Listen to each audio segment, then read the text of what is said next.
Imagine living a life where pain, death, and poverty no longer frighten you. A life where your only true concern is to live with virtue and to grow into the fullest version of yourself. This is the heart of Stoicism. Marcus Aurelius, one of the most admired Stoic philosophers, left us his private reflections in Meditations. The idea of being a great person can feel abstract, but if anyone in history deserves that title, Marcus is among the strongest candidates. What he offers isn't self-help in the modern sense. It's a way of thinking that still speaks to many of the struggles we face today. To understand his philosophy, it helps to see the world he lived in. Marcus Aurelius ruled as Roman emperor from 161 to 180 AD.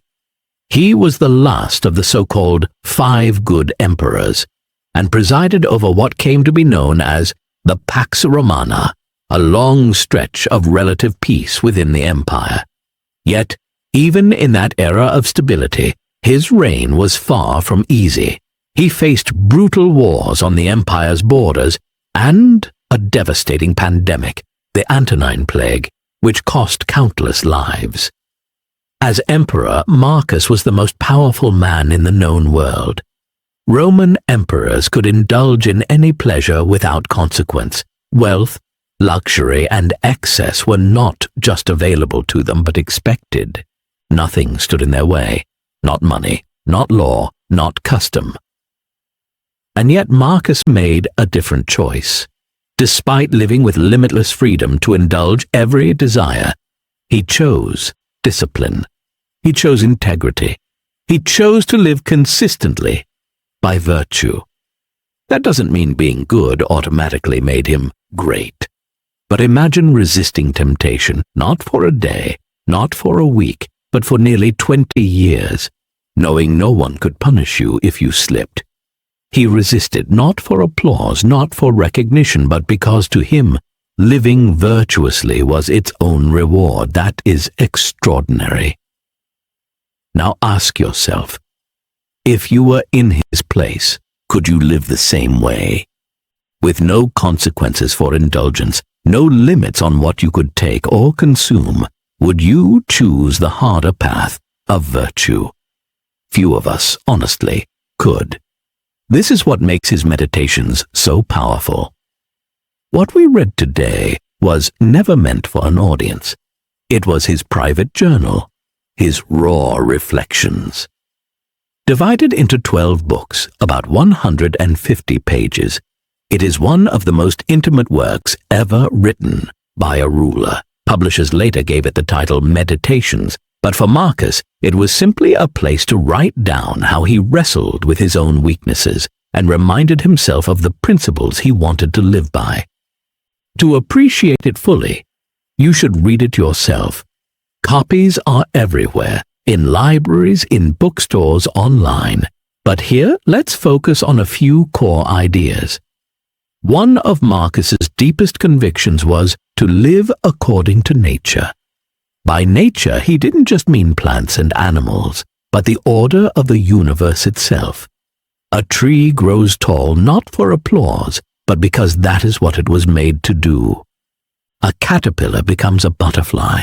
A chick becomes an eagle, not out of ambition, but out of their nature. And Marcus believed the same applies to us. Marcus believed that our highest duty is not to collect wealth or praise, but to live up to the potential we were born with. Nature made you human, and for him, that meant striving to be the kindest, most virtuous human possible. To fall short of that, to waste your potential, was for Marcus the deepest kind of failure. One of the central truths of Stoicism is that you cannot control what happens outside of you, but you can always control how you meet it.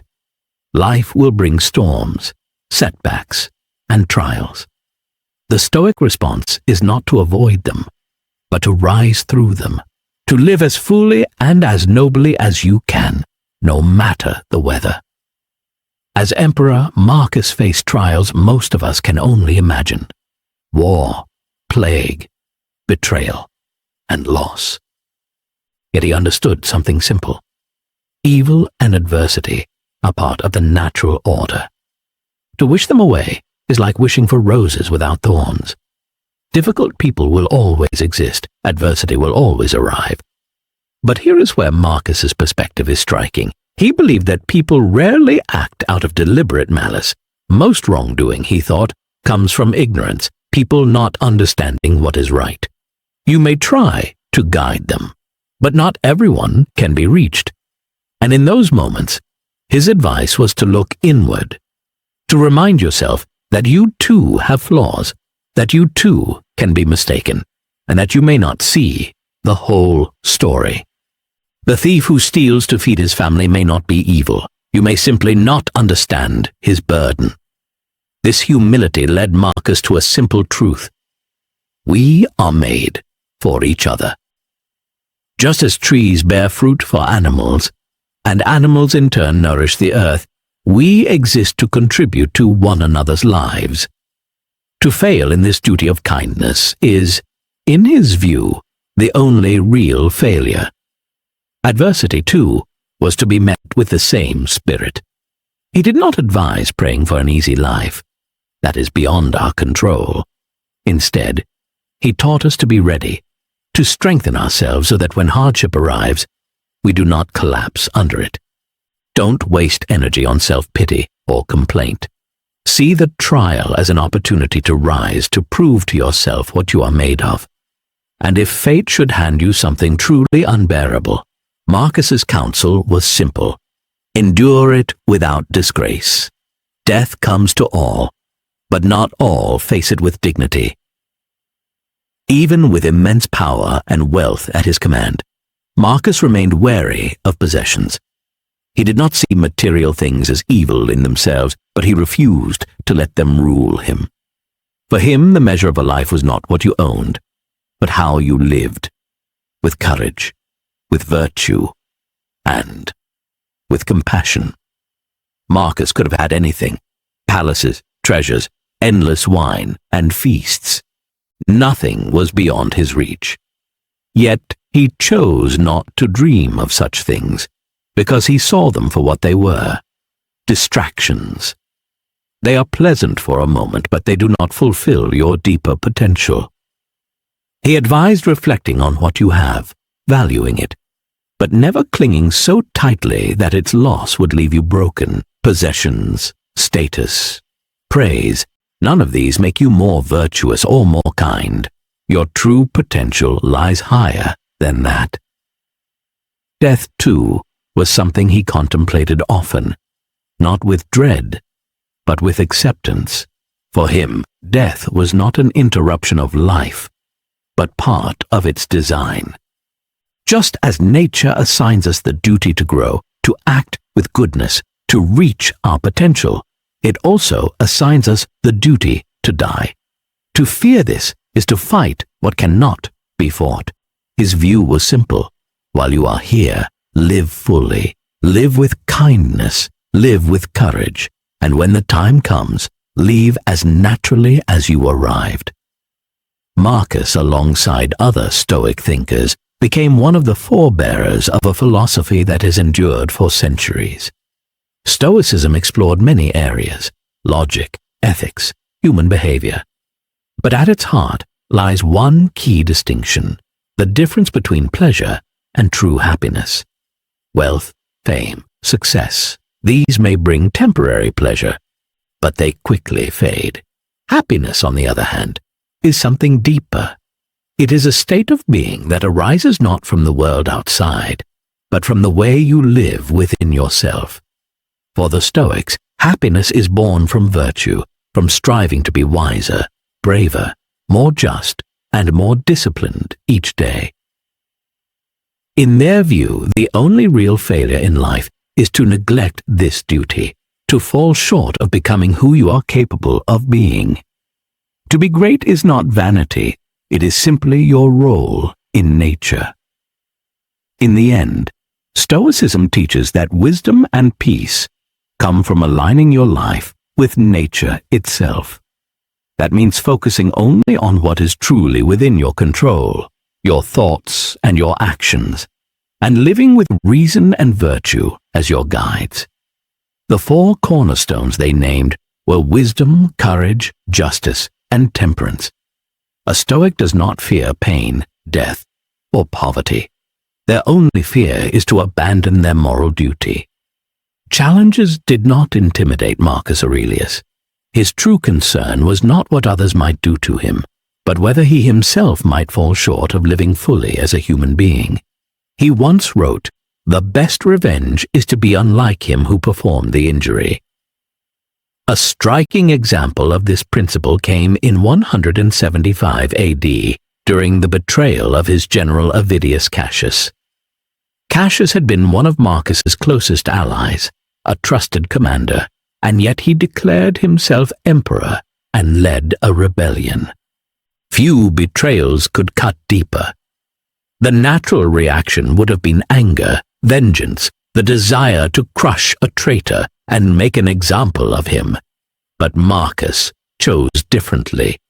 Remaining true to his Stoic discipline, he stayed composed. His focus was not on revenge, but on the stability of the empire.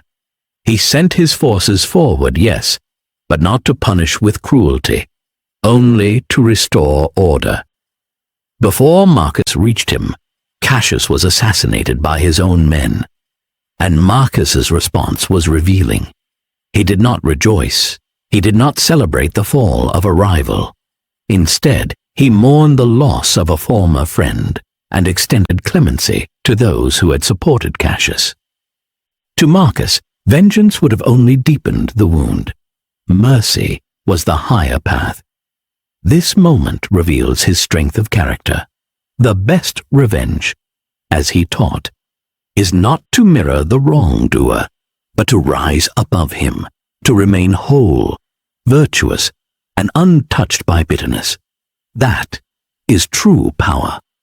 Marcus understood this truth in more than just political matters. He wrote, "The soul becomes dyed with the color of its thoughts."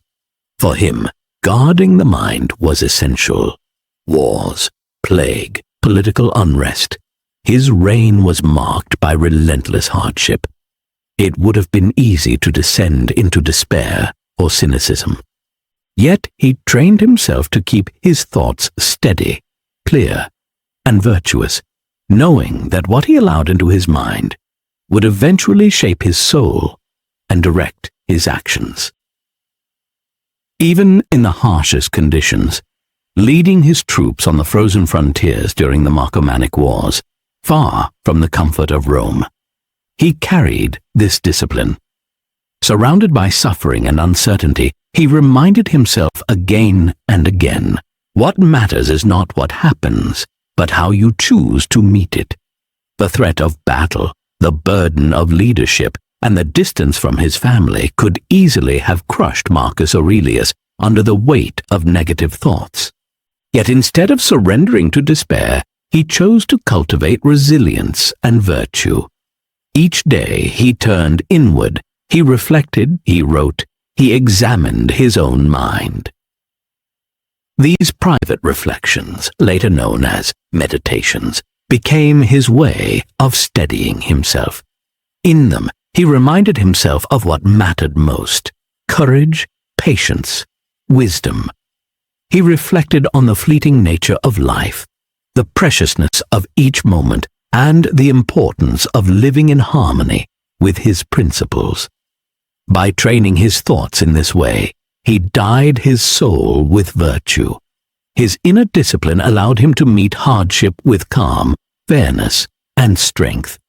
This composure inspired his soldiers in war and his people at home. It showed that leadership, at its highest, begins within. This example reminds us that our inner work shapes everything else. The thoughts we nurture, the reflections we return to, these form the foundation of our character, and character is what guides us when the world grows turbulent. Marcus once wrote, "Waste no more time arguing about what a good man should be. Be one." He lived this principle during one of the darkest times of his reign, the Antonine Plague. Fear and panic spread quickly. Resources dwindled. Life itself felt uncertain. Politicians and philosophers argued endlessly about what should be done, what a good leader ought to be in such a moment. Marcus chose not to argue, but to act. Despite the personal risk, he remained at his post, fulfilling his duty. He directed funds to public health efforts, sanitation, and medical care. He ensured aid reached those in need and provided support for families devastated by loss. His leadership was not about words, but about service. In doing so, he embodied the very Stoic virtues he cherished: duty, resilience, and compassion. He showed that wisdom is not found in endless debate, but in action guided by principle. Marcus Aurelius showed that a good leader is not defined by long philosophical debates, but by their devotion to the well-being of their people. He reminded us that true goodness is revealed not in words, but in the way we live and act, especially when life is hardest. During the Antonine Plague, his choices earned him the respect and admiration of those he ruled. In a time of fear and despair, he became a steady presence, a symbol of integrity and compassion. His actions revealed his character clearly, that leadership is not about authority, but about embodying virtue through service. This moment from his life highlights a timeless truth. Living your values matters more than speaking about them. By focusing on what needed to be done and meeting it with courage and fairness, Marcus embodied the Stoic ideal of simply being a good person. It is a reminder for us as well. The most powerful statement we can make is not what we say we believe, but how we choose to live each day. One of Marcus's reflections captures this spirit beautifully. When you arise in the morning, think of what a privilege it is to be alive, to think, to enjoy, to love. These words were more than a thought for him. They were a practice. Imagine him, waking in a military tent on a cold, foggy morning. The air is sharp, soldiers stir outside, and the weight of empire presses upon him. Yet before rushing into duty, he allows himself a moment of quiet. He breathes deeply. He reflects on the gift of being alive for another day. He feels gratitude for the chance to reason, to make choices, to lead with fairness. He takes comfort in the simple truth that he can still think, still act, still love. Then, wrapping his cloak tighter, he rises to meet whatever the day will bring. Marcus wraps his cloak tighter around himself, feeling its warmth as he listens to distant birdsong. These small, simple details of life bring him peace. His thoughts drift to his family back in Rome. Though he misses them deeply, he feels gratitude for their love and support. The quiet gratitude fills his heart and strengthens him for the challenges of the day. When he steps out of his tent, he greets his soldiers with a smile. His calm presence lifts their spirits, and he encourages them to pause, even briefly, to notice the good in their own lives. Gratitude, he believed, was not weakness, but strength, a way to steady the mind amid hardship. Throughout the day, whether discussing battle plans with his generals or sharing bread with his men, Marcus always found moments to be thankful. This practice anchored him, helping him stay calm, focused, and fair. His example spread naturally. His attitude was contagious, and those around him began to mirror it. One evening, as soldiers gathered around the campfire after a long and bitter day, Marcus shared a simple reflection. Each morning, remember how fortunate you are to be alive, to think, to enjoy, to love. His words sank in. The men began their own practice of morning gratitude, finding small things each day to appreciate. This quiet habit gave them strength and helped them remain united even as hardship pressed in. Through gratitude, Marcus sustained not only his own spirit, but the spirit of those around him. His practice showed that even in the darkest times, there is always something worth giving thanks for. That lesson still speaks to us today. Marcus Aurelius's life and writings continue to remind us that greatness is not found in wealth, titles, or comfort. True greatness comes from within, from choosing to live in alignment with our highest values, no matter what life brings. If we strive to live with virtue, to focus on what lies within our control, and to meet adversity with resilience, we too can create lives of meaning and strength. That is the lasting gift of Stoicism.